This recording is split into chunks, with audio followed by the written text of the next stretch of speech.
Good evening everyone. आज हम hedgehog signalling के बारे में पढ़ेंगे।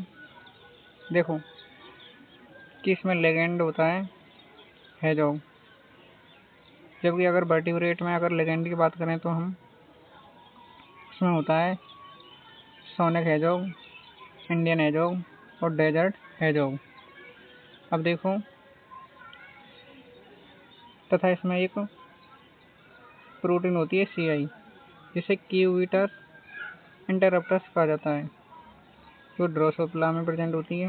और एक होती सीआई की तरह ही होती है गिली, जो वर्टिब्रेट में प्रेजेंट होती है। अब देखो गिली के कुछ प्रकार होते हैं, गिली 1, गिली 2 एंड गिली 3। अब देखो आप कि हेजॉग सिग्नलिंग पढ़ेंगे जब लेगेंड एब्सेंट है।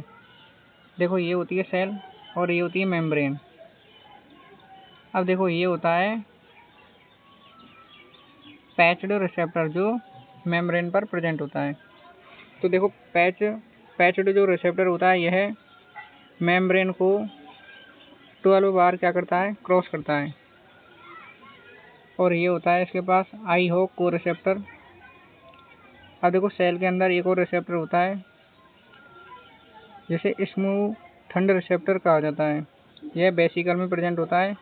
जो स्मूथेंड रिसेप्टर होता है वो मेम्ब्रेन को 7 टाइम क्रॉस करता है। और किसकी मेम्ब्रेन को? वेसिकल की मेम्ब्रेन को। अब देखो जो पैच्ड रिसेप्टर होता है ना, यह इनहिबिट करता है स्मूथेंड रिसेप्टर को। अब यह स्मूथेंड रिसेप्टर को इनहिबिट कर देता है। देखो सेल के अंदर एक प्रोटीन होती है CI, तो CI को पकड़े हुए होते हैं COX2 फ्यूज्ड एवं फूसू प्रोटीन क्या होती हैं, इसको पकड़े हुए होती हैं।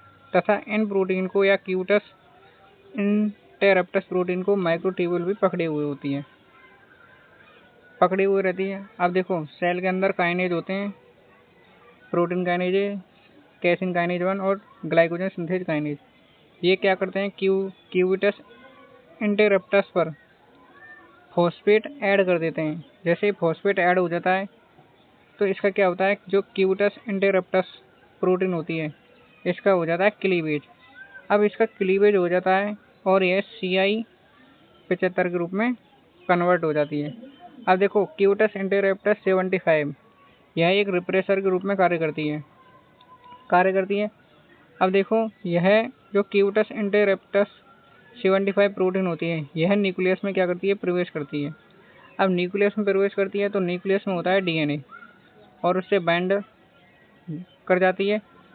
अब बाइंड करने के बाद इसका ट्रांसक्रिप्शन रुक जाता है, क्योंकि जो क्यूबिटस इंटरप्टस प्रोटीन होती है ना 75, क्यूबिटस इंटरप्टस 75 प्रोटीन होती है, यह रिप्रेसर होती है, तो यह DNA से बाइंड करती है और ट्रांसक्रिप्शन नहीं होगा। अब हम पढ़ते हैं किसको कि हेजॉग सिग्नलिंग जब लेगेंड प्रेजेंट होता है तब क्या होता है। अब देखो आप, ये होता है पैच्ड रिसेप्टर और ये होता है आई होग को रिसेप्टर। ये क्या होता है, आई होग को रिसेप्टर। अब देखो आप, जब लेगेंड पैच्ड रिसेप्टर से क्या करता है, बाइंड करता है तो यह स्मूथेंड रिसेप्टर को इनहिबिट नहीं कर पाता है। तो यह स्मूथेंड रिसेप्टर को इनहिबिट नहीं कर पाएगा। तो देखो जो पैच्ड रिसेप्टर होता है ना, यह जो मेम्ब्रेन प्रेजेंट है यह सेल के अंदर आ जाता है और इसका इंटरनलाइज्ड हो जाता है और इसे डिग्रेड कर दिया जाता है। जैसे ही पैच्ड रिसेप्टर डिग्रेड हो जाता है, अब देखो डिग्रेड हो जाता है और जो स्मूथेंड रिसेप्टर है ना, सेल के अंदर काइनेज होते हैं जैसे glycogen synthase kinase, casein kinase 1 और प्रोटीन काइनेज। ये क्या करते हैं, स्मूथेंड रिसेप्टर पर फॉस्फेट ऐड कर देते हैं। तो स्मूथेंड रिसेप्टर पर फॉस्फेट ऐड हो जाता है और ये स्मूथेंड रिसेप्टर हो जाता है एक्टिव। अब जैसे ही स्मूथेंड रिसेप्टर एक्टिवेट हो जाता है तो यह मूव करता है प्लाज्मा मेम्ब्रेन की तरफ मूव करता है। तो देखो ये प्लाज्मा मेम्ब्रेन पर आ गया। अब स्मूथेंड रिसेप्टर से कुछ प्रोटीन जैसे COX2, सूफू एंड फ्यूज्ड प्रोटीन क्या करती हैं, इससे बाइंड कर जाती हैं। अब जैसे ये स्मूथेंड रिसेप्टर से बाइंड करती हैं तो ये सीआई प्रोटीन होती है, जो क्यूटस इंटरप्टस प्रोटीन होती है, वो इनसे फ्री हो जाती है। अर्थात जो सीआई प्रोटीन होती है उसकी पकड़ इनसे लूज हो जाती है और सीआई प्रोटीन क्या होती है, इनसे रिलीज हो जाती है और यह एक्टिवेटर के रूप में कार्य करती है। अब यह जो सीआई प्रोटीन होती है वो न्यूक्लियस में प्रवेश करती है। अब देखो न्यूक्लियस में क्या होता है, डीएनए।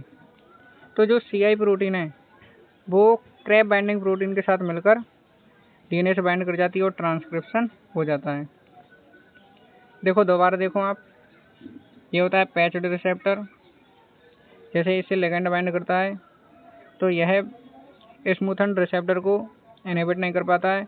अब जो पैच्ड रिसेप्टर होता है वो मेम्ब्रेन के अंदर आ जाता है, इसका इंटरनलाइज्ड हो जाता है और यह डिग्रेड हो जाता है। डिग्रेड होने के बाद जो स्मूथेंड रिसेप्टर है, देखो सेल के अंदर काइनेज होते हैं, वो स्मूथेंड रिसेप्टर पर फॉस्फेट ऐड कर देते हैं और स्मूथेंड रिसेप्टर एक्टिवेट हो जाता है।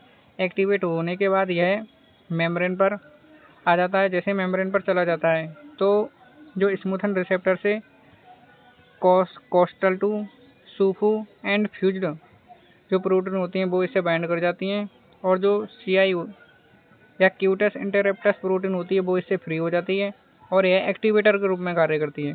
जैसे यह एक्टिवेटर के रूप में कार्य करेगी तो यह न्यूक्लियस मूव करती है और क्रैब बाइंडिंग प्रोटीन के साथ डीएनए से जुड़ जाती है और ट्रांसक्रिप्शन हो जाता है। इस प्रकार हमारे हेजोग सिग्नलिंग हो जाता है। अब देखो नेक्स्ट पढ़ो आप कि देखो ये होता है पैच्ड रिसेप्टर। ये पैच्ड रिसेप्टर है तो ये क्या करता है, जब लिगैंड प्रेजेंट नहीं है आपके पास तो ये स्मूथेंड रिसेप्टर को क्या करता है, इनहिबिट किए होता है, तो सिग्नलिंग ऑफ होती है अर्थात ट्रांसक्रिप्शन नहीं होता है।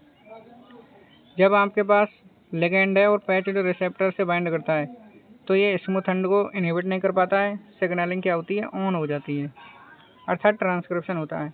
देखो अगर हम पैच्ड रिसेप्टर में म्यूटेशन कर दें तो जो स्मूथेंड रिसेप्टर होता है वो हर समय क्या होता है, एक्टिव रहेगा और सिग्नलिंग ऑन होगी। जैसे सिग्नलिंग ऑन होगी तो ट्रांसक्रिप्शन होगा, सेल प्रोलिफरेशन होगा और कैंसर हो जाता है। Thank you.